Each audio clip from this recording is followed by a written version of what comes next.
For my father, after you've been gone, I've been flying alone back and forth above the waters and the continents. Both of us, me here and you there, know too well that this is a waste of time and space. I may be flying looking for you for the rest of my life or death and still never see you. Nothing can be undone, and I can't take it, nor I can take the fact that every time I see my close ones I know, it may be the last time I see them. Don't worry about me while I fly. An angel in uniform attends me, gives me some water and bread, and smiles to me. She takes care of me until it's time to get out, get in line for the luggage, and then to disappear into the crowd, which lives on the exhaust, cyclic persistence, and canned expectations.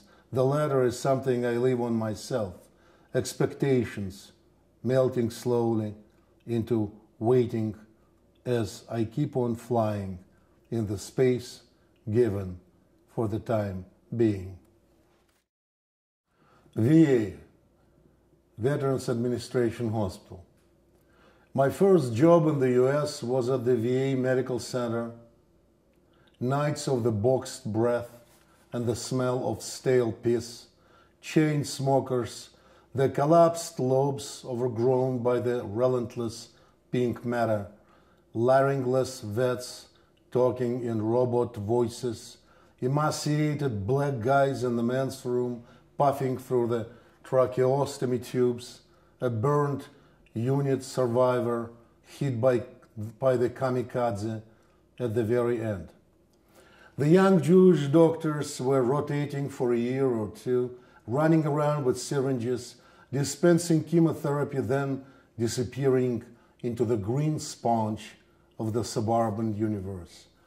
My way back to the new rented home was graced by a sunset that touched crosses on the descending lawn by the soldiers' home, lit up Rock Creek for a few minutes, lingering pensively in the tree crowns over the mansions at Connecticut Avenue, then went underground somewhere in Pennsylvania.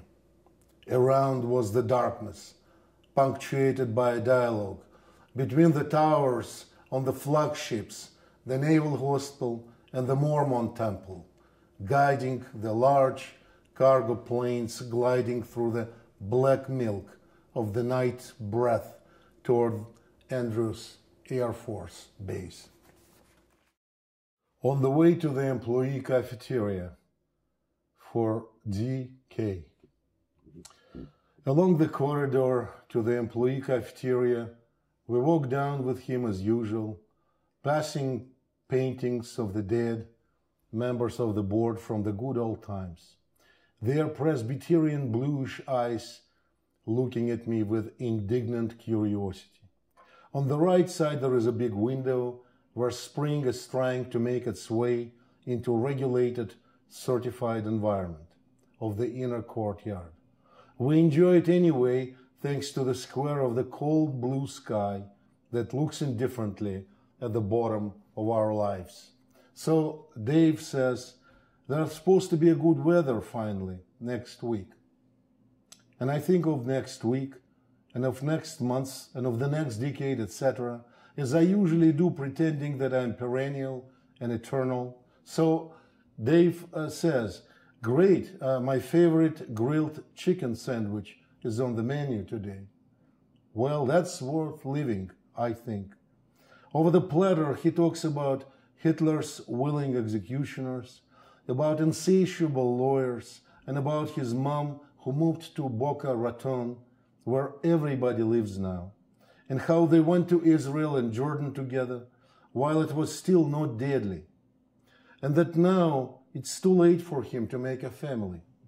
And I think, what a shame, what happiness that would be for a nice Jewish girl, if there are any left. And I realize that I can never see his eyes behind thick glasses. And we walk back as always, and now the founding fathers of the institution are on the right. Their glassy gaze has not changed while we had the sandwich. The incarcerated spring is on the left now, and the blue eye in the sky still doesn't understand. How come I don't get it? What's gonna happen with us?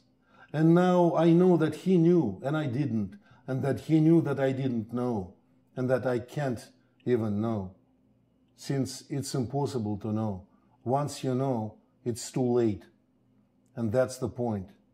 And we go back to work and don't say anything, and now I just can't guess what a bottomless void one can pass by on the edge, walking along the corridor on the way down to the employee cafeteria.